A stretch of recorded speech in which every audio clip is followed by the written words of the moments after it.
শান্তিরঞ্জন মহোদয়কে উত্তরের মাধ্যমে বরণ করানো হচ্ছে শৈলেন্দ্র চন্দ্রনাথ এমডিসি।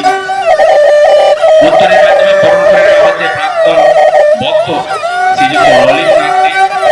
উত্তরের মাধ্যমে বরণ করে নেওয়া হচ্ছে প্রাক্তন ভক্ত শ্রী সুধীর নাথকে। উত্তরের মাধ্যমে বরণ করে নেওয়া হচ্ছে প্রাক্তন ভক্ত শ্রী সুধীর নব মহাশয়কে। উত্তরের মাধ্যমে বরণ করে নেওয়া হচ্ছে শৈলেন্দ্র নাথ মহাশয়কে।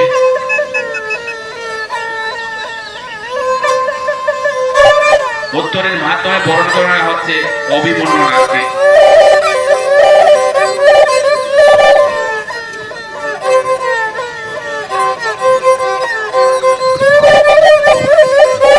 উত্তরের মাধ্যমে বরণ করা হচ্ছে শৈলেন্দ্র চন্দ্রনাথ প্রাক্তন ভক্ত মহাশয়কে।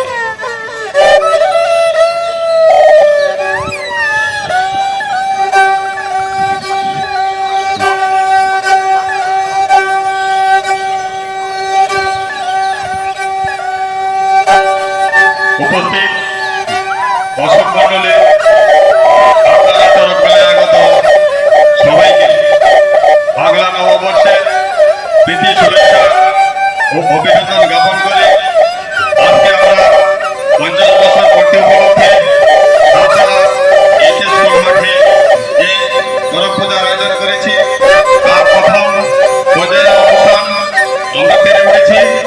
এক্ষুনি আপনাদের সামনে স্বাগত বক্তব্য রাখবেন আমাদের চরক পূজা কমিটির সহসভাপতি শ্রী কৃষ্ণচন্দ্রনাথ মহোদয়।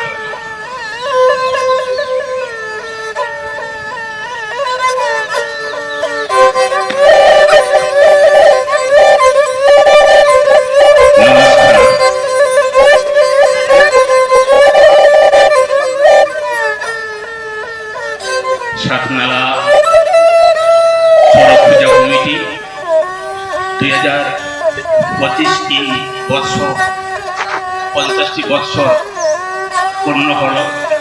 তাই মঞ্চে উপবিষ্ট শ্রদ্ধেয় অতিথিবৃন্দরা, প্রাক্তন ভক্তবৃন্দরা, সবার প্রতি আমার প্রীতি ভালোবাসা।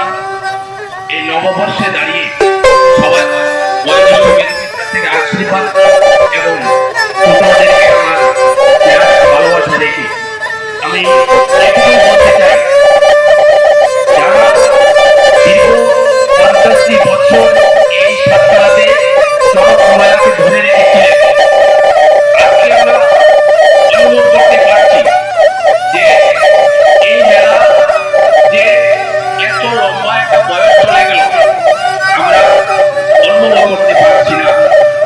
50টি বছর সবার জয়ন্তী এটা চাকরির কথা নয়। এই মাঠে যারা দীর্ঘদিন ধরে এই মেলা পরিচালনা করেছে, কত শ্রম,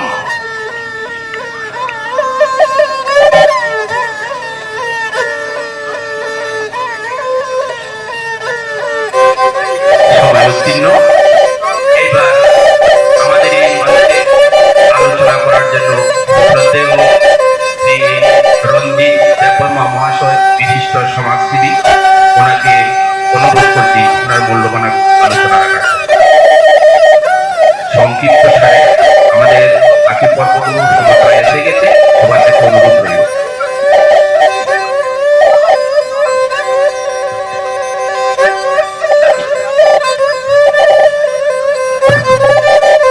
নমস্কার।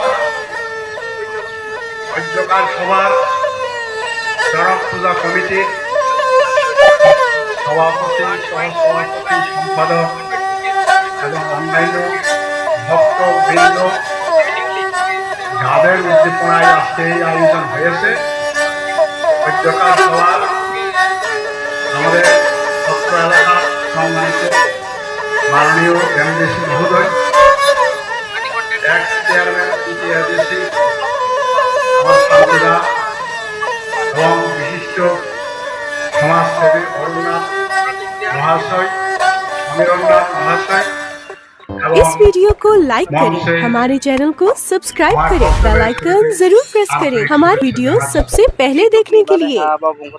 অতীত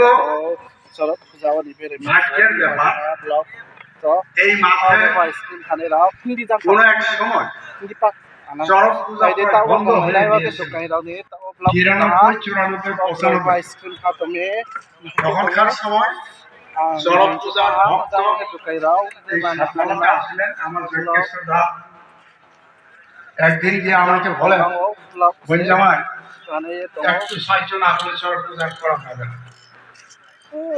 তখন আমি বললাম দাদা কি করতেই বলেন আপনি জগতে কিছু সাহায্য করেন আমরা পূজাটা ধরে রাখি। ওই 3 বছর আপনাদের স্মরণে থাকতে পারে আমি নিজে উপস্থিত ছিলাম